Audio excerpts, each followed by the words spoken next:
dəstəmaz alarkən başa və ayağın üzərinə çəkilən məssin mənası nədir? Sağ olun suala görə. Burada həm tibbi, həm ruhani, həm elmi, həm itaəti, həm də duayı izahlar var. Mən bunların içərisindən sizə iki nöqtəni izah edeyim. Çox vaxt aparmasın. Birinci izah budur ki, insan dəstəmaz alarkən hər hərəkət ki insan eləyir, yəni əlin yuyulması, üzün yuyulması, qolların yuyulması, sağ qolun, sol qolun, başa məs çəkilməsi, ayaqların üzünə məs çəkilməsi və yaxud topuqdan aşağı yuyulması, bunların hər birində insan özü üçün Allaha dua eləyir. Nə dua? Sən Allahdan bir şey istəyəndə onu necə istəyirsən? İnsan bir şey istəyəndə əllərini açar. Elədir, dua eləyəndə əlləri açırsan. Açırsan ki, ala biləsən. Əl olmasa necə alarsan? Məsələn, İnsan dua eləyir, dəstəmaz alanda əllərin ki yuyur, dua eləyir ki, ilahi, dərgahıva uzanan əlləri naümid qaytarma. Bu özünə etdiyi duadır, Allahdan istəyir. Üzün yuyanda insan dua eləyir, ilahi, mənim üzümü ağ elə. Bu söz yaxın keçmişimizdə babalar, nənələr oğullarına, nəvələrinə tez-tez deyərdilər. Mən eşidərdim. Babam deyərdi, nənəm deyərdi, Allah köçənlərimizi rəhmət eləsin, qalanlara can sağlığı versin. Deyərdi, abala, Allah sənin üzünü ağ eləsin. Bu söz var.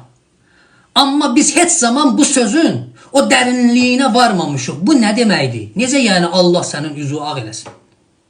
Sən dəstəmaz alanda, üzü yuyanda sən Allaha dua eləyirsən, ilahi, mənim üzümü ağ elə, o zaman ki qaralacaq üzlər. Nə zaman? Qiyamətin günündə.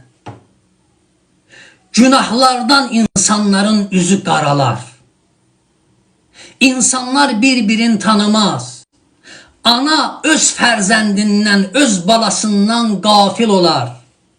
İnsanları sərxoş halda görərsən, halbuki sərxoş deyirlər. Heç kəsin halına qalmayacaq, yanmayacaq. Hər kəs öz halındadır qiyamətin günündə.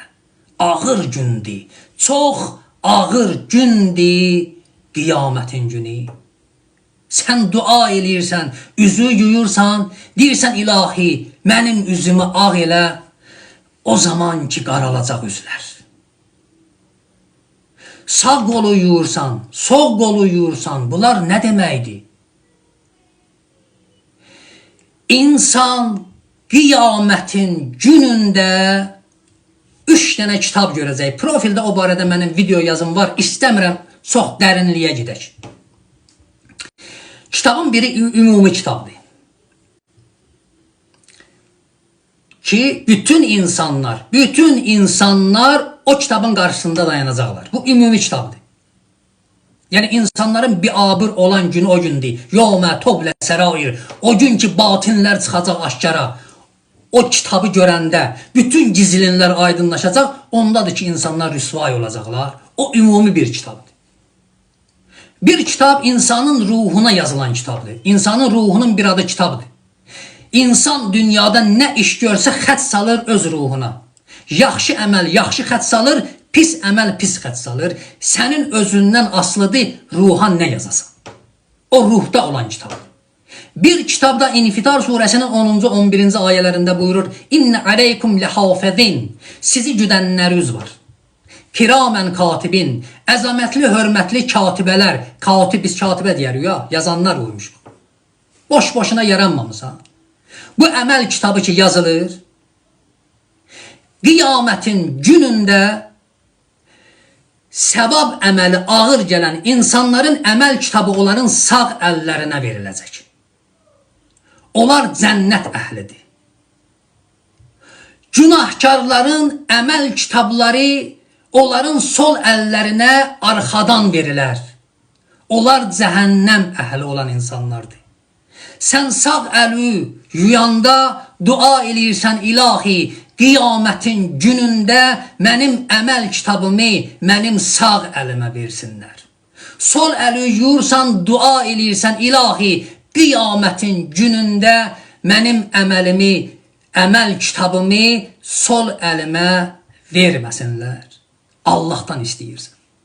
Başa məs çəkəndə dua eləyirsən, ilahi, mənim başımı sərin elə, o gün ki qiyamətin günündə cəhənnəm istisindən. Mənim başımı səlamət elə, sərin elə, cəhənnəm istisindən. Ayaqlara məs çəkəndə sən dua eləyirsən, deyirsən ilahi, mənim ayaqlarıma qüvvət ver. O zaman ki mən siratdan keçəcəm. Əsməsin mənim ayaqlarım, titrəməsin mənim ayaqlarım o gün ki mən siratdan keçəcəm. Sirat möminlər üçün geniş bir körpüdür, geniş bir yoldur. Kafirlər üçün tükdən də nazik bir yol kimi görsənəcək. Bu insanın duasıdır. Hər dəstəmazda insan bilməyərəkdən Allahdan istəyir. Bəlkə də sən eşitməmisən, bugün eşitdin. Amma bütün həyatın boyu dəstəmaz almısan, bilməyərəkdən sən o duanı Allahdan istəmisən. Xoş sənin halı var. O kəslər ki dəstəmaz ala bilirlər, o kəslər ki nəmaza dura bilirlər, xoş olsun o kəslərin halına. Bunun itaəti, o barədə də iki kəlmə danışım, keçək o bir suala. İtaət nöqteyi nəzərindən, yəni insan dəstəmaz alanda ki, əlləri yuyursan, üzü yuyursan, başına məs çəkirsən, qolları sırmalayırsan, bunun hər birində istəyirsən Allaha deyəsən ki, təəbbudən və riqqa, təəbbudən və riqqa, ənəz zəif, ənəz zəif, ənəz zəif. İlahi, mən əbdəm, mən qulam. Sən mənə əmr eləyirsən ki, əlləri yuy, yaş-yaş başına məs çək, o da baş üstə. Corabları çıxart, ayaqları məs çək, o da baş üstə. Bunların hər birində sən Allaha deyirsən ki, ilahi, mən zəifəm, mən əbdəm, sən nə deyirsən, ilahi, odur. Sən nə əmr eləyirsən, odur. Əskərikdə general bir adama əmr eləyəndə ki, məsələn, bu stolu götür, apar 100 metr o yanda, qoy qayıt gəl, generala sən nə deyirsən? Əmir müzakirə olunmur. Əli qoyursan, qulağın dibinə deyirsən, oldu. Day soruşmursan nəyə görə? Allahın əmri də müzakirə olunmur.